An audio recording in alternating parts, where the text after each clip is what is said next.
From somewhere on the opposite side of that glowing, flying brain tornado came dozens of new shapes.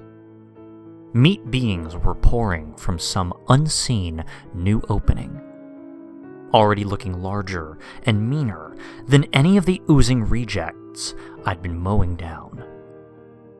I didn't suppose my little gremlin friends were waiting nearby with any flamethrowers. The first thing to reach me was a squiggly bear-sized yellow mass of soft, tangled limbs, rolling along at a seemingly abnormal speed.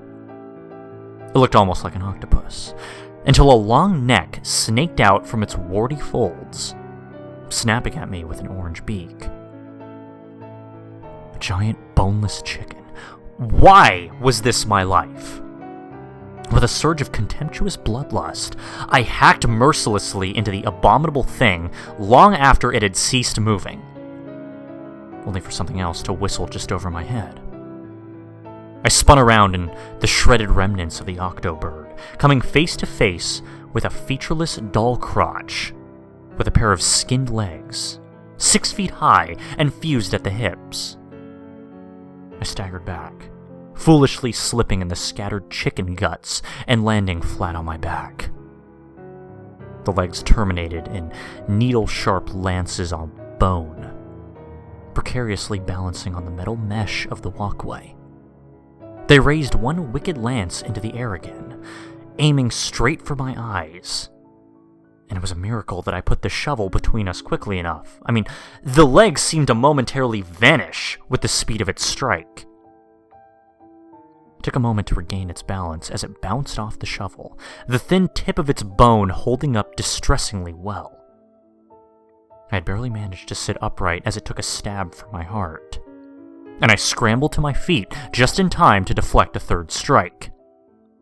Enraged, I swung the shovel like a barbarian's axe, and the legs toppled. While they flailed over the guardrails, I could swear to God I heard them utter a soft, high-pitched, "Uh-oh." From another direction came a throbbing heart the size of a small car, ambling along its branching veins, an equally gigantic steak knife protruding from its center like a metallic snout. It reared back, raising itself a full 8 feet on its tendrils, and let out a high-pitched, rat-like squeak. Nope. I attempted to flee down another branch of the metal web, but of course was soon interrupted by a clattering, scarecrow-like assemblage of bone shards and flimsy sinew, chattering its many fractured dog-like skulls as it swung a large, saw-toothed jawbone at my stomach. I struck back with my own weapon, its skulls splintering even further beyond recognition. My adrenaline was surging. As single-minded as the gore-faced hordes themselves, I demolished one twisted child of Satan's deli after another. I toppled shuffling golems of pork scraps, wailing ghouls of dripping lard, a serpentine mass of fused chicken feet, and even that giant, squeaking heart, its arteries dousing me with geysers of hot blood as its throbbing at last subsided. I was almost disappointed by how easy it had all been. It shouldn't have been. As I stood in a puddle of mashed viscera, blood, and who knows what the fuck else was streaming off my face, I heard a mysterious clang echo through the vast space, and felt the walkway shudder under my feet. It was followed by another clang.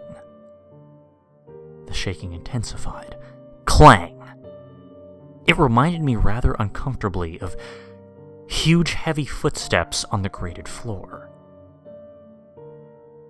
2 guesses of what it was. Come on. I dare you.